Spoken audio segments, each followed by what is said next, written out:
Hi everyone, I'm John, and this is ENLIGHT Insights, Knowledge Unpacked, where we dive into the stories shaping our world from science and society to the environment and beyond. In today's episode, we are turning our attention to migration, a subject often reduced to headlines. But beneath it lies a complex world of law, identity, resistance, and human experience. We are joined by two brilliant researchers, Maud Martens from Ghent University and Sebastian Benedikt from the University of Göttingen. Both are part of Imagine, which is the short form of the Interdisciplinary Migration Network for an Equitable Future, a European initiative that brings together legal researchers, cultural analysts, and activists to rethink how migration is studied, understood, and governed. From the transit zones of northern France to the asylum system in Belgium, we'll be diving into the legal gray zones where rights are contested and the human realities that statistics often miss. Maud, Sebastian, welcome. Let's begin with your introductions. Could you each tell us who you are, where you're based, and what your research focuses on? Thank you. I'm happy to be here. So I'm Maud. I'm a PhD researcher based at Ghent University in Belgium. My research is interdisciplinary. It combines social work and migration law, and it focuses specifically on the legal support provided to people on the move at the border between France and the UK. So I did my fieldwork in Calais. It's a French city.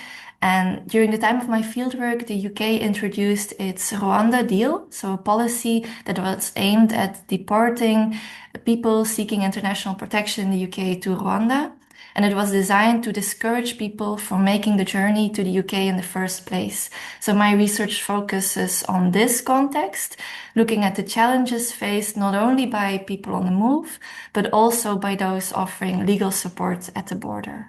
Hello, also from my side. My name is Sebastian Benedikt. I'm a PhD student at the University of Göttingen in legal anthropology. As Maud, I'm a social legal scholar and conducting an interdisciplinary PhD research precisely on the overlaps of migration law and how it is contested. My fieldwork took place in Belgium, in Brussels, mostly during what was called or what is known as the so-called reception crisis in Belgium, a situation in which the Belgian state is refraining to grant asylum seekers access to the reception system, a practice which is clearly illegal and which has been also contested in courts, and the plaintiffs, the asylum seekers, have vindicated in every instance in national and international courts, but the Belgian state has not implemented these judgments. So my research focuses on this issue: what happens when EU states breach asylum law, international law, and the ways in which asylum seekers can access their rights in such situations of legal uncertainty and lawlessness, and what also extra legal modes of struggle, of resistance, and of legal mobilization exist, and with what outcomes. Yeah, I want to talk about this whole Belgium problem in detail, but before we dive into that one, I think it's so important that you guys deal with migration now because there is like a lot of wars going on and all those like refugees and all that, all those people trying to go to safer places.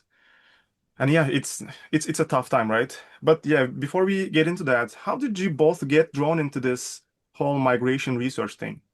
For me, I got into research actually through my volunteer work in Calais, which I started back in 2017.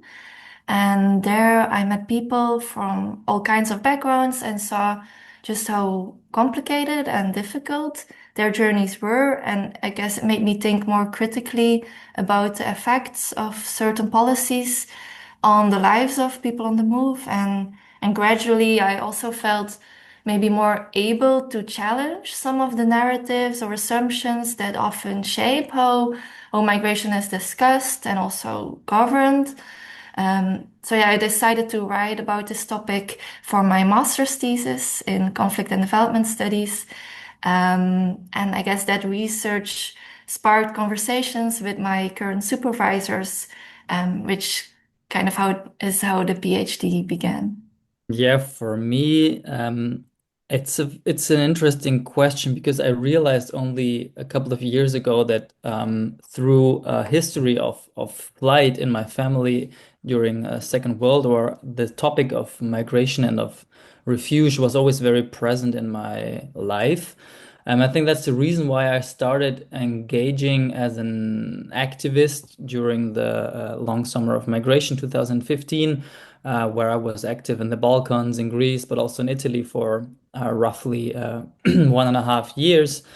And from this, yeah, more political and humanitarian activism, grassroots activism, um, emerged my also scholarly interest. So I did my bachelor's and my master thesis about questions on migration and asylum, and this is how I then, yeah, went into this more scholarly reflections on migration and started the PhD. Yeah. So you also have like a personal aspect of it. Yeah, so yeah, certainly. I think the migration history of my family is completely different to the ones that we are experiencing now, due to the particularities of World War II. But yeah, so there's a minor personal aspect on it. Yeah. Yeah, and like migration as a concept, so you're so familiar with that concept. So it's kind of like easier to like empathize with other people when you know the concept from your family, from your past experiences, and that kind of stuff. So tell us, what exactly is the Imagine project? What are you trying to achieve with this interdisciplinary migration network? I think the idea behind Imagine is that that migration, as you already said in the introduction, right? Migration is one of the most important and most polarizing topics of our times, and with Imagine, a couple of leading institutions and universities on migration research are joining forces, trying to address the importance of the topic, and to join forces, to join knowledge regimes, and exchange, not also academically, but also including societal partners, NGOs, other institutions of knowledge transfer like museums. Yeah, to create an agenda for as the name already says, of Imagine, an agenda for future-oriented and equitable migration research and education that can cope with this highly dynamic and contested ways in which migration is nowadays discussed and yeah, and made such an important topic in politics. Yeah. Yeah, maybe just to add to that, I think um, because of today's political climate, it's as you said, even more important to share views and insights on also what does it mean to do research, to produce knowledge in this climate. And then also, um, so for a long time, scientific evidence on how migration, borders, and integration policies have also been ignored by policymakers.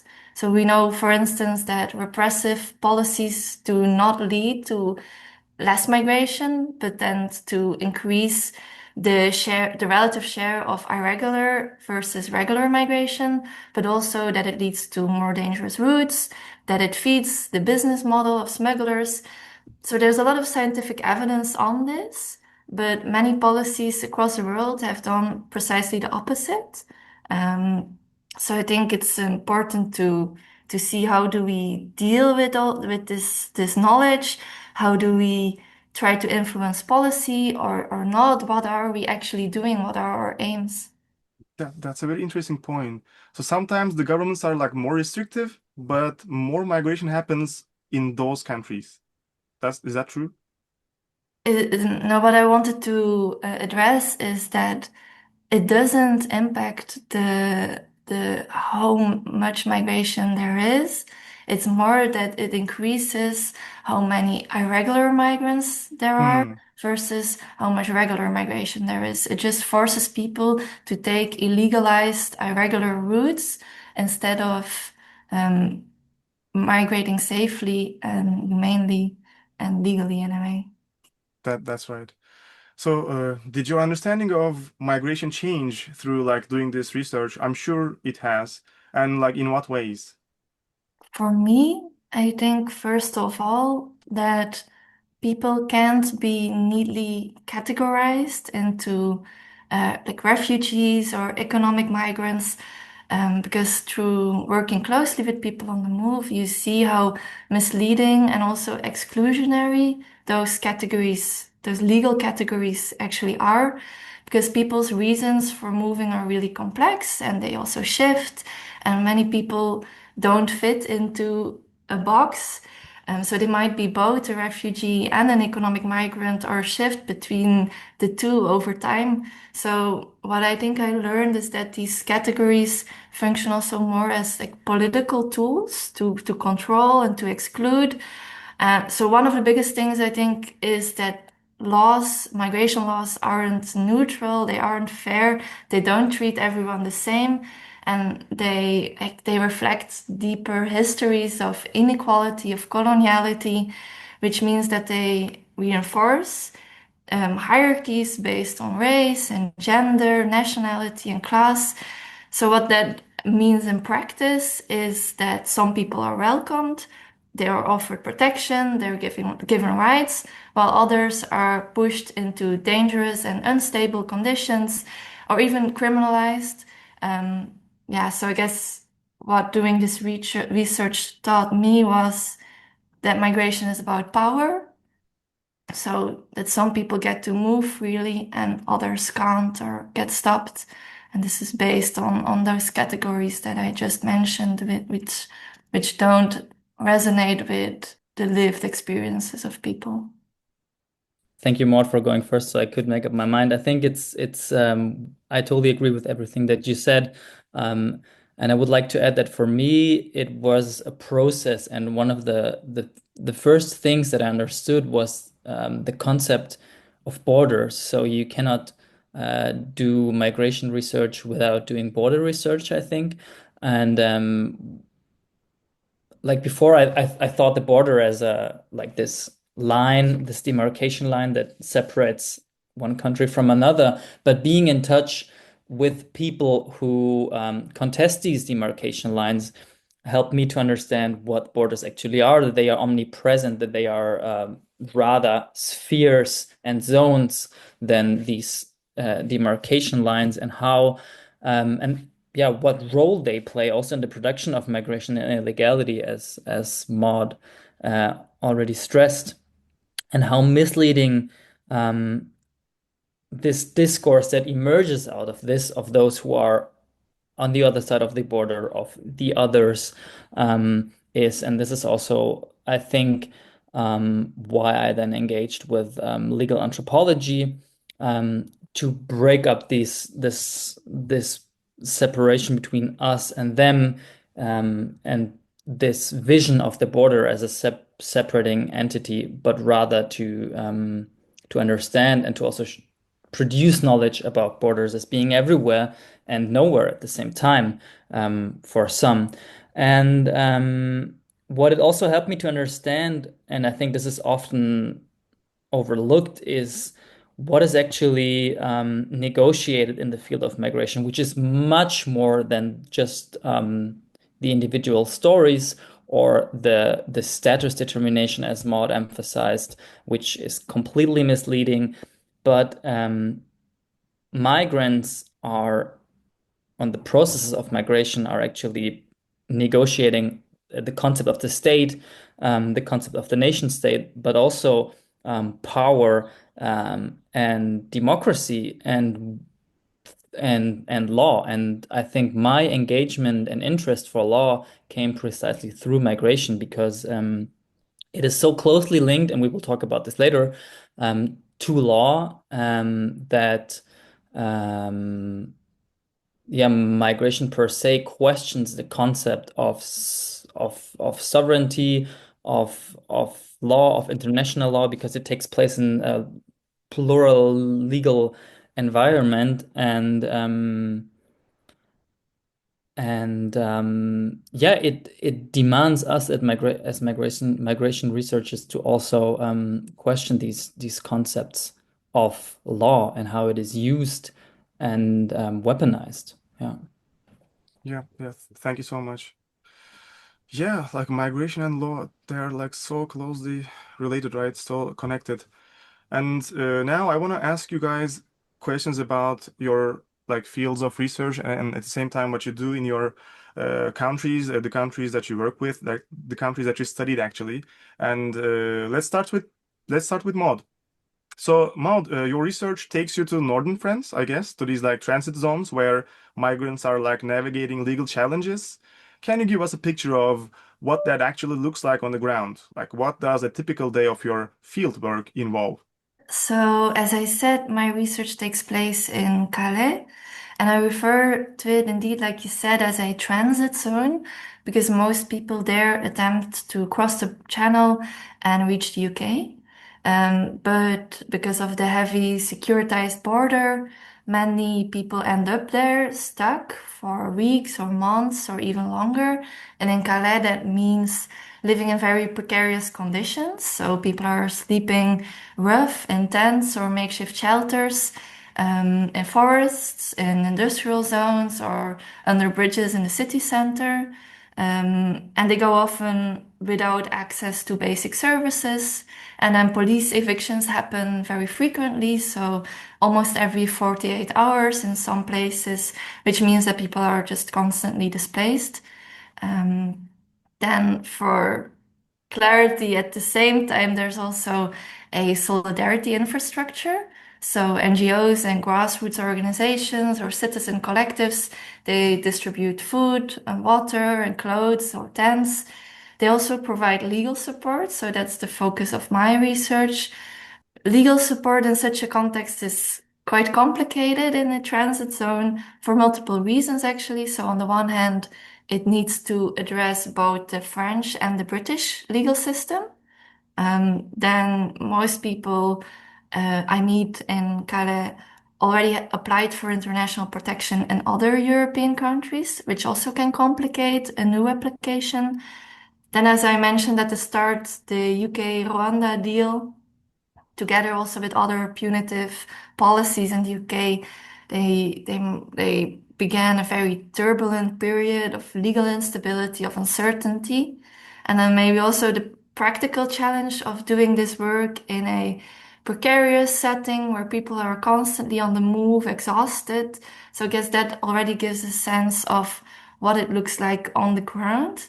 Then maybe for my field work itself, so it consisted of participant observation. So, participant observation, it's a research method where you, as a researcher, actively take part in the daily activities and the lives of the people you study, while you're also observing, taking notes, and collecting data. And then I did my participant observation with the Channel Info project.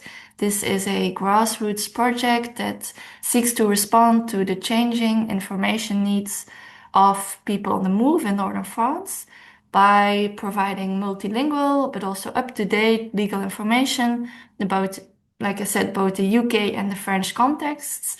And they also provide access to phone charging and free Wi-Fi. So I began working with Channel Info Project in February 2023, and I worked there part-time for about 8 months. So during these days, what I did was co-organizing legal support activities. So this included running a info point at a local day center in Calais, then also setting up pop-up information stands during phone charging sessions or food distributions. It also included doing outreach sessions at various like informal living sites where people are sleeping and staying. And then, of course, team meetings, um, collaborating with legal experts, with lawyers.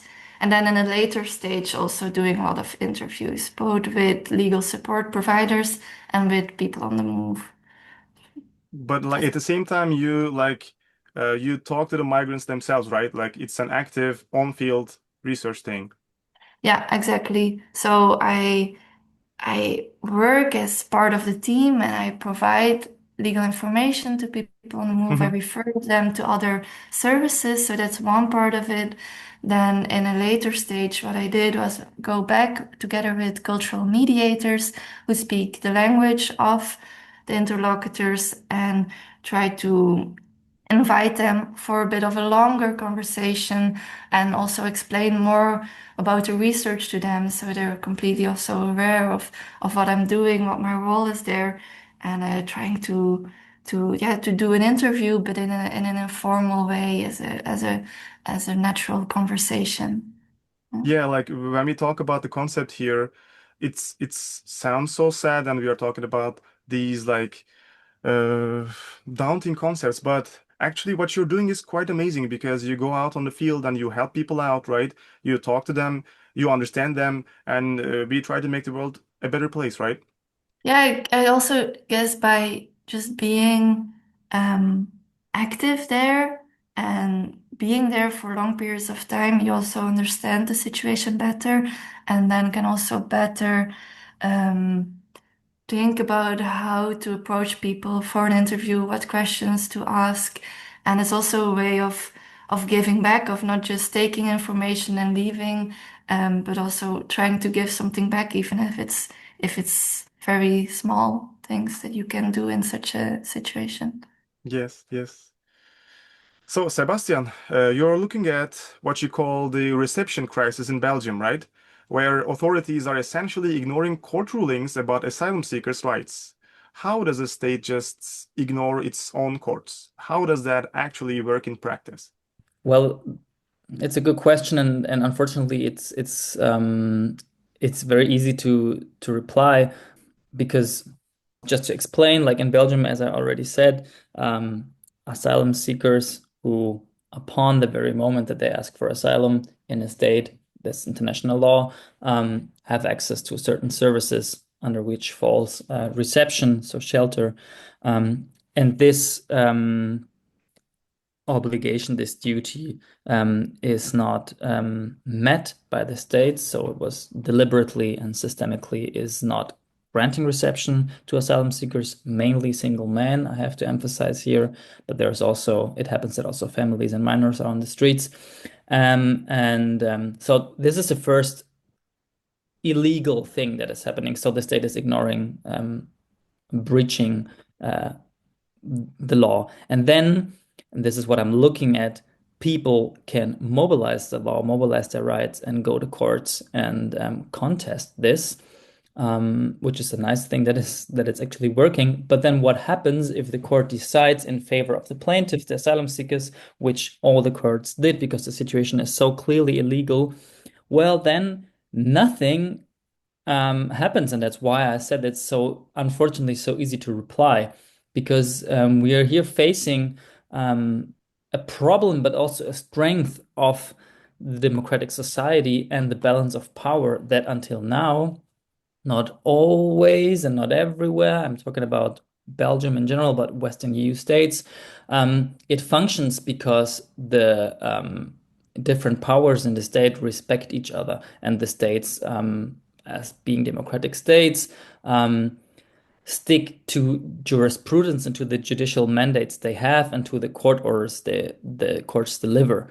So when they don't, there's not so much that can happen. I think what we saw clearly in Belgium is that plaintiffs can go through the instances and can, if the court is not respecting an order for reception, then lawyers went for fees.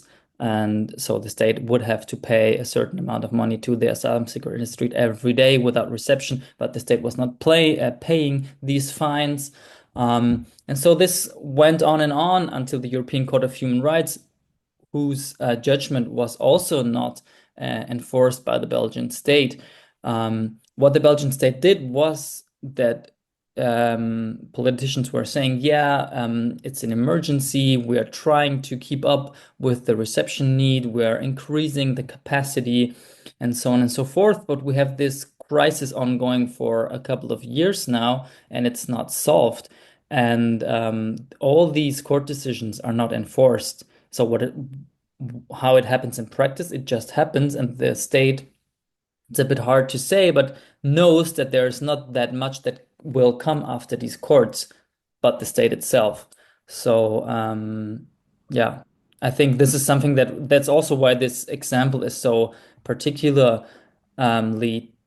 showing us the role that migration law plays for the rule of law, because yeah, that's what's actually happening, that the rule of law is not followed anymore in a certain field of law, which is migration law. But this threatens, of course, the functioning of the democratic state. Yeah, exactly. Like it is again like so sad. So there's a crisis that is kind of unsolved, right? And uh, in this case, it's so hard to solve it because even though the law enforces something, but when the government doesn't apply that, what can you do, right? And your job is to like dig into this and make this known, right? Yeah, I think that's that's our job as migration researchers to point out what is actually happening across, but also beyond the borders, and to bring these insights to a broader audience. And Belgium is a prime example for what I also already said, that migration is not happening at the very demarcation line, the frontier, but it's happening everywhere. And the illegalization of migration, as Maud also said, is also happening everywhere. It's happening in Brussels, so which is the capital of the EU, you can say, which is also very paradox. But this is a city where so many policies are discussed, and where so much is happening, and where the rule of law, the whole European democratic idea, is rooted in its institutions, but at the same time, where for some racialized, migranticized subjects, all of this is not applying, and where a state, which is part of the EU, can just ignore the human rights of some.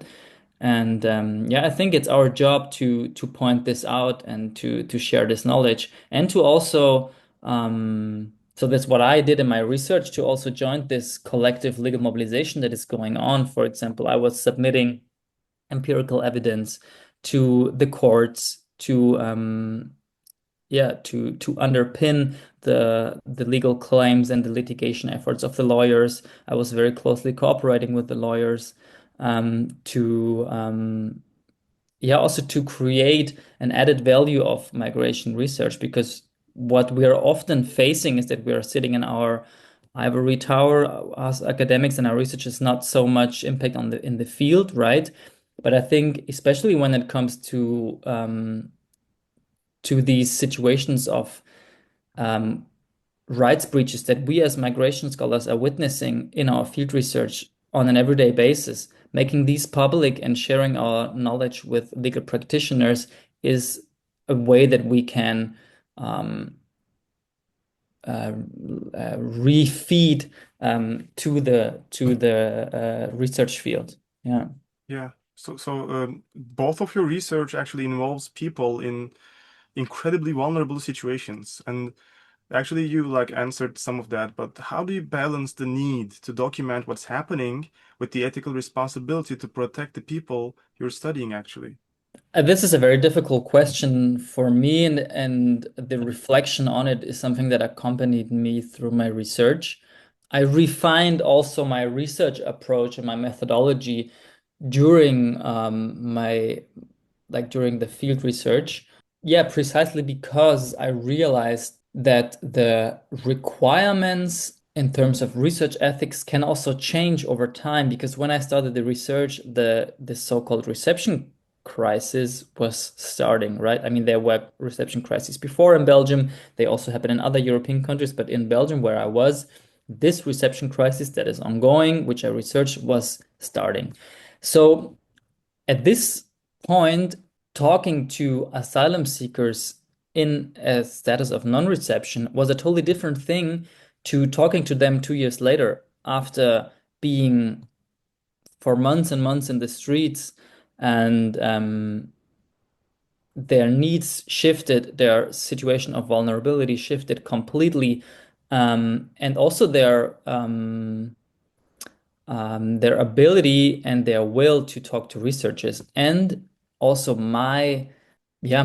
so therein my approach, because I also realized that talking to a person that comes to a country and sees that her rights are breached in this moment is a different thing to talk a person who is living on the streets for a year, for example. So during the course of my research, where at the beginning mainly focusing on asylum seekers, I shifted my focus towards NGOs and lawyers, people who were, of course, not in a vulnerable position and thus able to talk to me, not out of a situation of dependency or knowledge hierarchy, but yeah, from a different perspective, but people who were also involved in this struggle. This is also what I already said. The struggle about migration law became a struggle of rule of law and of democracy. So other people got involved, and I also tried to picture this in my research and reflecting on, like,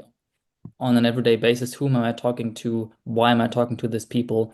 And is it still good to talk to these people? And yeah, what for me marked the shift, for example, as mod, I also engaged in legal advice. In Belgium, I was working in the legal help desk, and there I was talking to asylum seekers, advising them legally every day.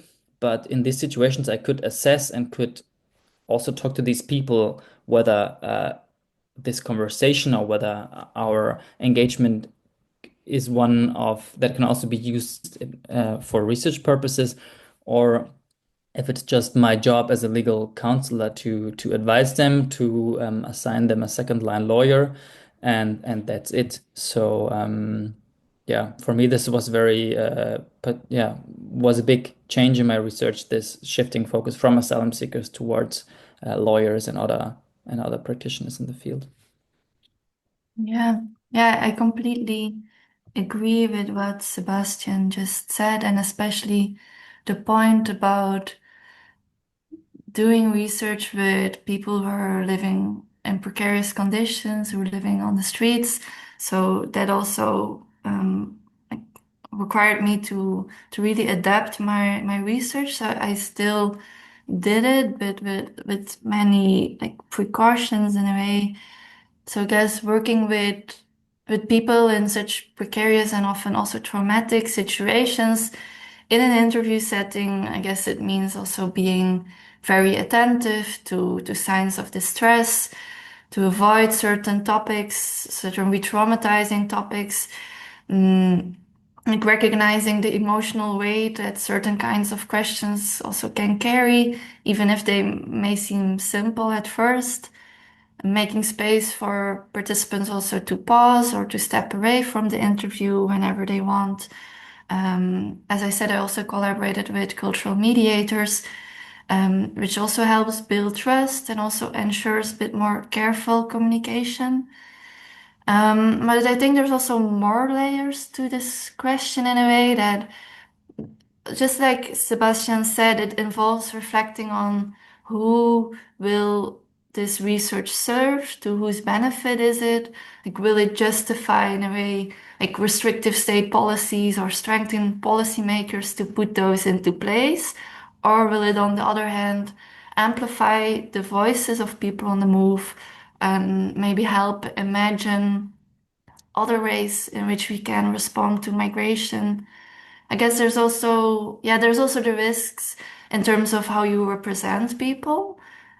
So using language that counters stigmatizing, criminalizing, or victimizing discourses as well. But I do think that it's important to expose and make visible the violence and injustice that people on the move face. And I think Sebastian did it just as well without necessarily doing interviews with people on the move. For me, it was also what we call an ethnographic refusal. So this means that there are moments when it's better not to document the story, that you don't need to turn everything into data, that sometimes to protect someone's safety or dignity, it's better to not go into these conversations or to not write any of it down. I think also that. Of course, taking extra care to protect anonymity because many people have a precarious legal status. They often face like a real risk of arrest or deportation. But I think those are maybe more the formal safeguards. But for me, it was also about staying responsive in the moment in a conversation. So not just seeing research as data collection, but as a relational process. And that also includes being transparent about my role as a researcher, also about what I have to offer or what I can offer, which in my case, just like in the case of Sebastian, was providing mostly legal information and also referring people to other services, or just like in the moment of the interview itself, it's small things, but just providing a warm room, hot drinks, some cookies, some place to charge your phone. It's it's not a lot, but it creates kind of like a more humane interaction, more humane setting in a way. Yeah. Yeah, maybe it's not a lot, but I think it definitely helps.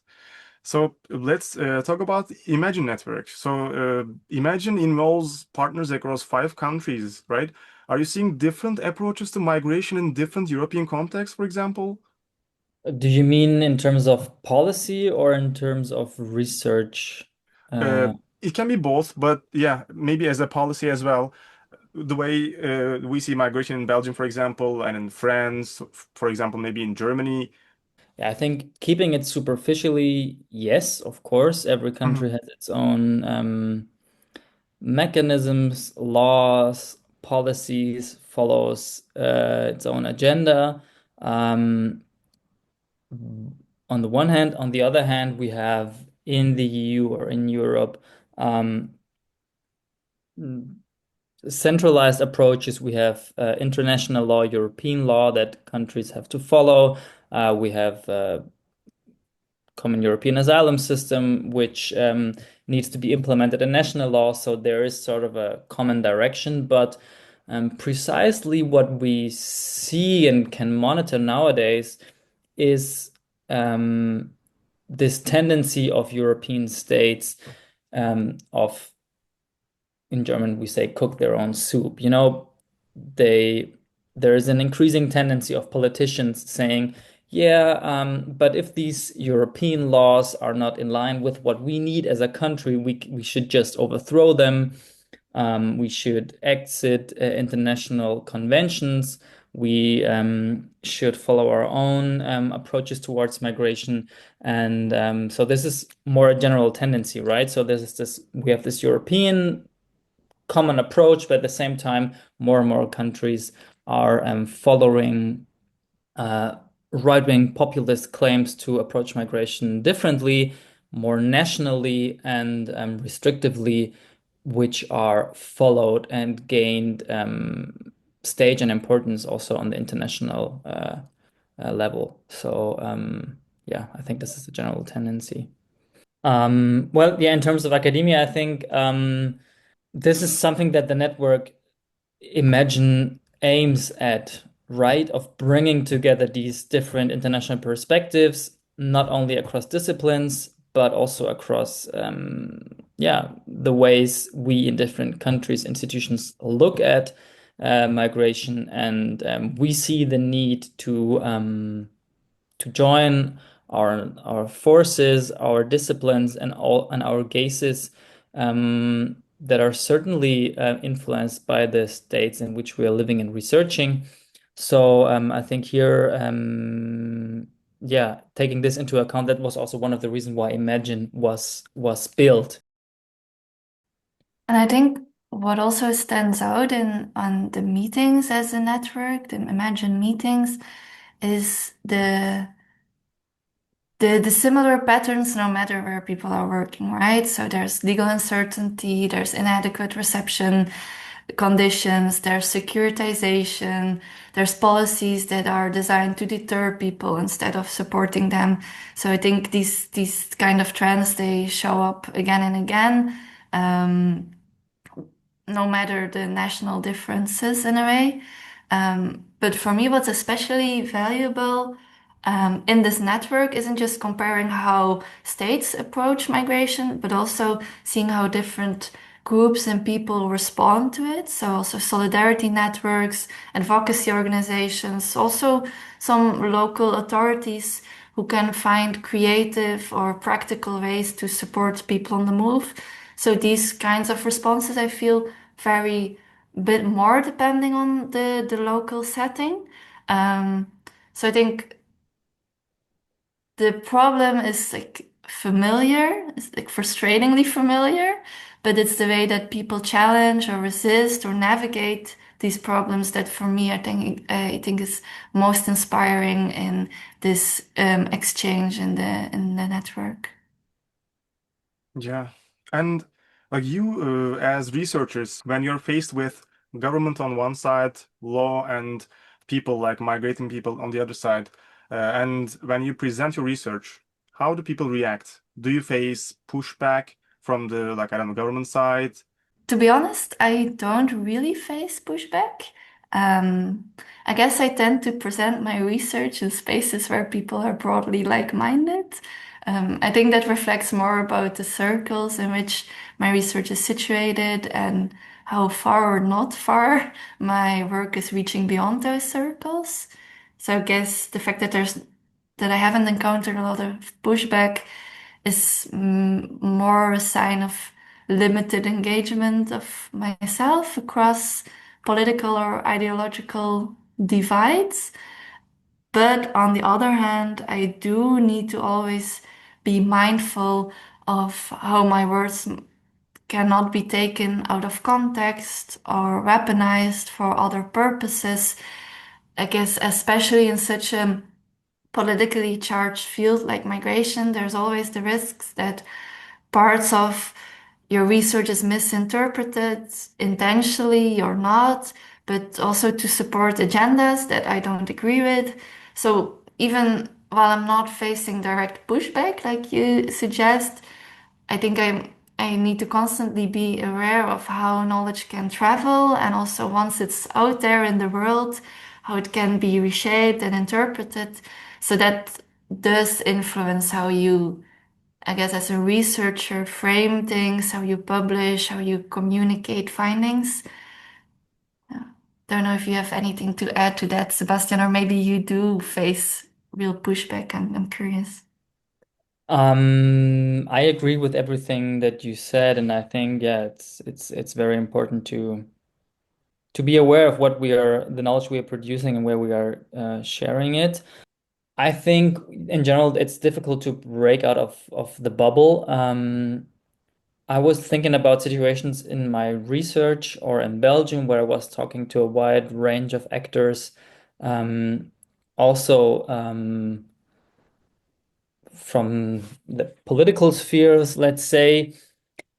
And yeah, interestingly, it's not pushback, but of the topic is so um, hot, let's say, that of course, when sharing it or discussing it or interviewing people that probably might have a different opinion on it, there is questioning. I would not say pushback, but there's questioning. Um, but I think this is also so important in this research field to let these questions come and to engage in these discussions. Yeah, but when I shared at conferences or outside of the academian world, I mainly receive support, and I often hear from people that it's so important to do this kind of research nowadays, and that the rule of law is so important, and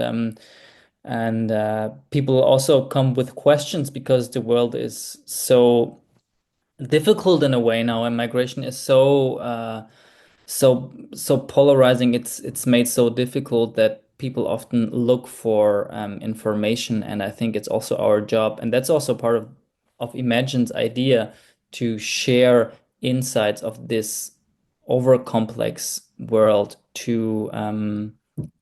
to the outside and explain how migration is actually not so complicated and how sticking to the rule of law should not be so complicated. And when people are interested in that, there's no pushback. No, it's more I think it's interest. Yeah.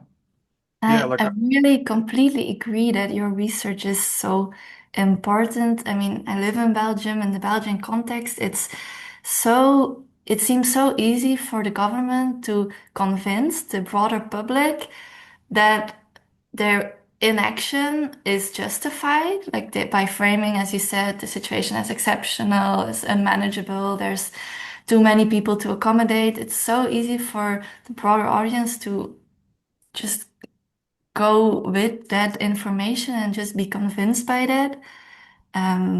Yeah, just I agree that it's really important that you also speak outside of the academic ivory tower, and I'm glad to hear that you get also support for that.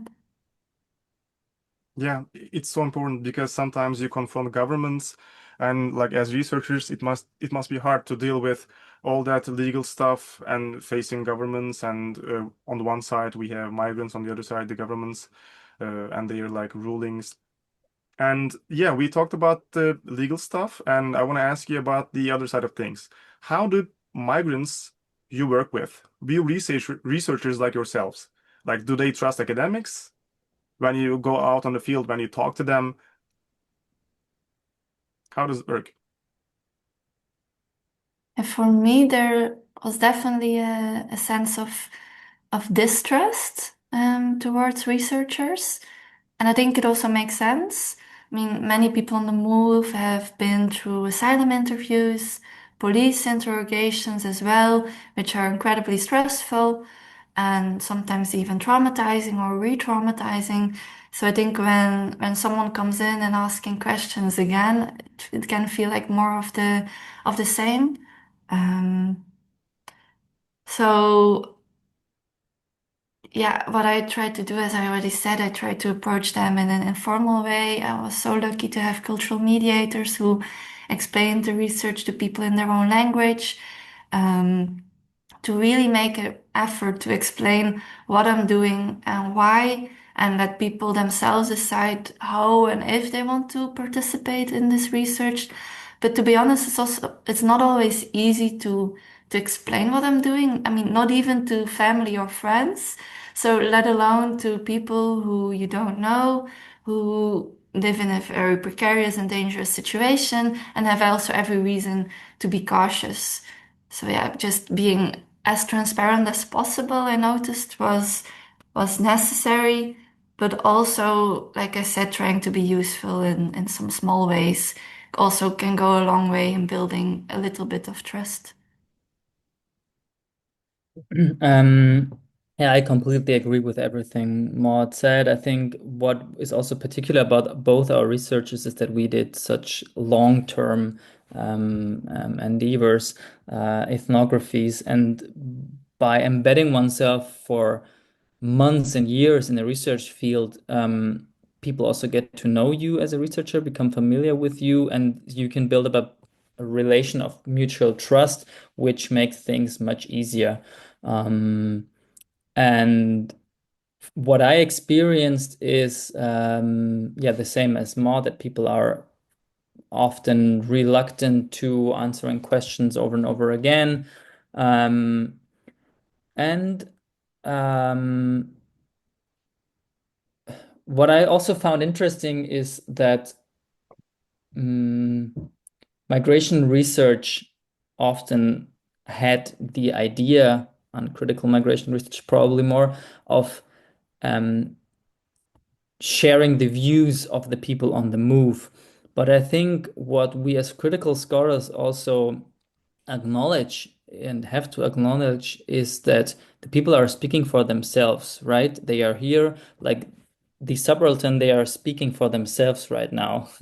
And it's probably our role to not in a colonial way to share what they are thinking to our fellows, but to just be there.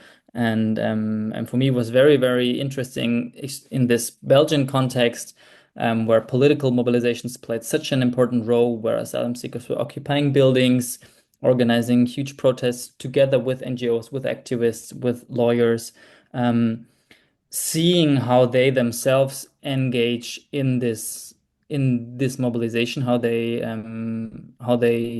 are crucial subjects in this whole struggle for, yeah, after all, for democracy. And many of my informants also told me that they themselves have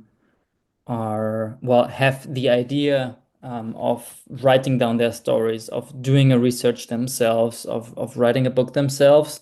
So I think some of them also understand themselves as how do you say this? Yeah, observants of their own story. Unfortunately, due to the very complex living realities they face, they are often unable to write this down or to share their knowledge, which which is probably also intended by the governments who keep them um, at the margins. Yeah, and yeah, when you said subaltern, it reminded me of Gayatri Spivak's article. She had an article called "Can the Subaltern Speak?" And the article was talking about how subalterns, like those people, are oppressed not only by the government, maybe, but also by the society as well. So yeah, this is a deep topic, but I want to know what gives you hope in this field.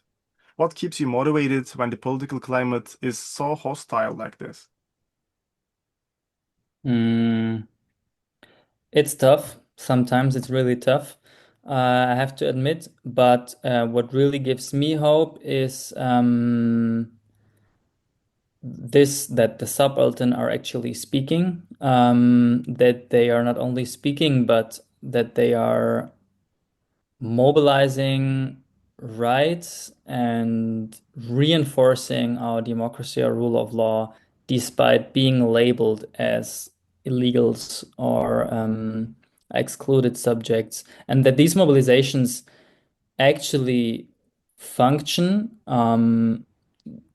Until now, the courts are, I would say, stable. We have like the judicial system or the legal sphere, as Bourdieu calls it, is working quite well. In many EU countries, we see courts that stop Rwanda deals, that stop the transferring of migrants in Italy to Albania, and the list is long, so that the courts are still holding on to what the law prescribes gives me hope, and that it's actually able for asylum seekers to mobilize the courts. What then, on the other side, let the hope shrink is that states are now more and more tending to ignore these rulings. And this is something that I think is our job to monitor what is going on in the future with this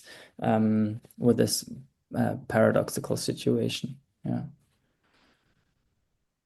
Yeah, I agree that it's hard to be hopeful in this political climate. Um, Also through research, you're really close to the structural violence. You can't really look away or pretend otherwise. So it's hard.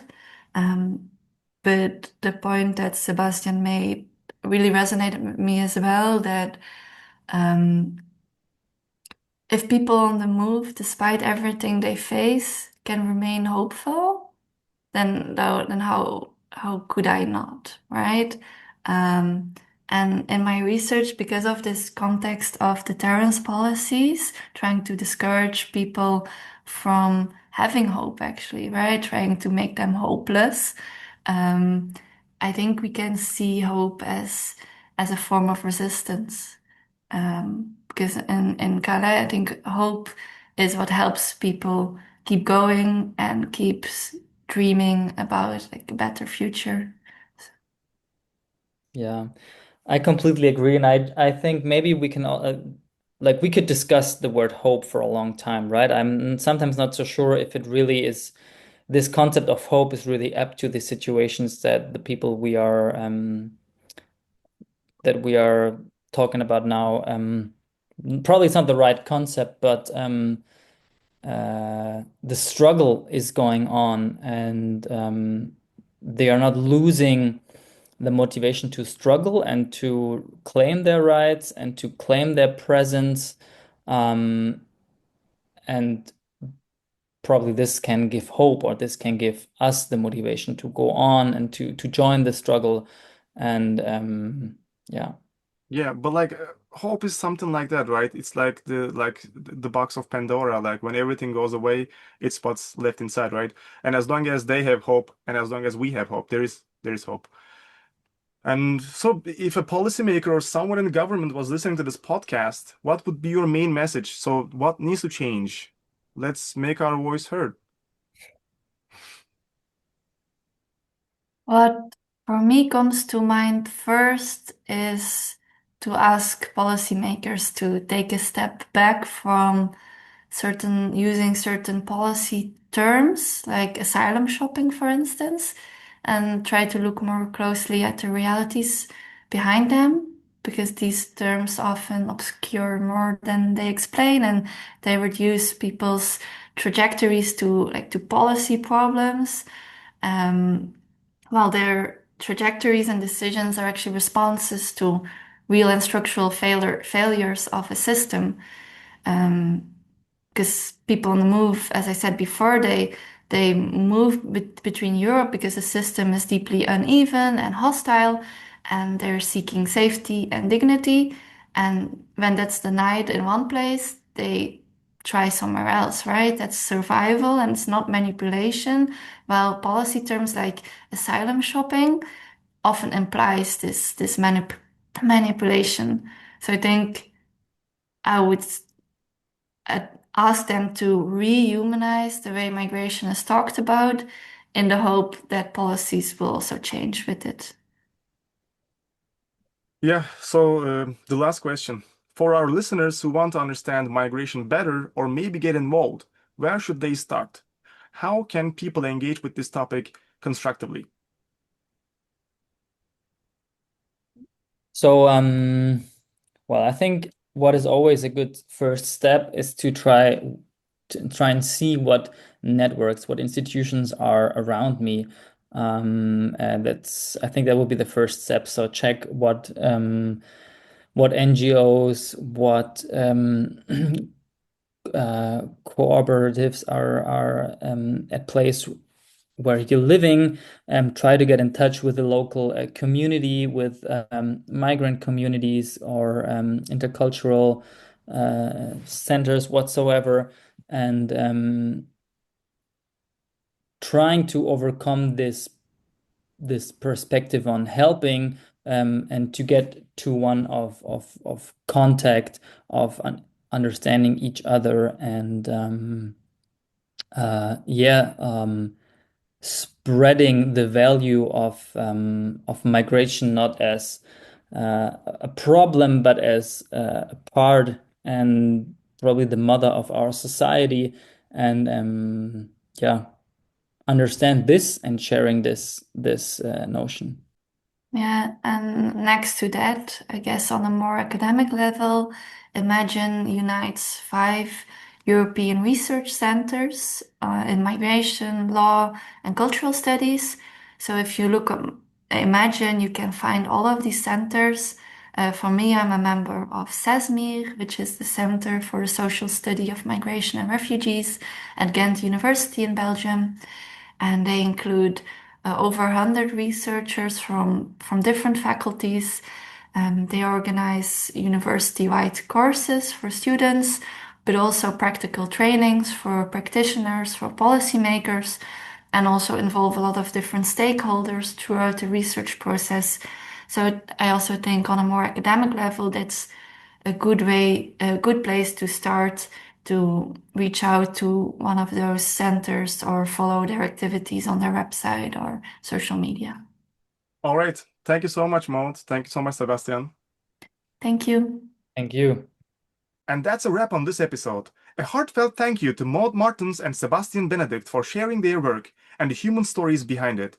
The Imagine Network isn't just about migration research, It's about reimagining how we understand movement, borders, and belonging.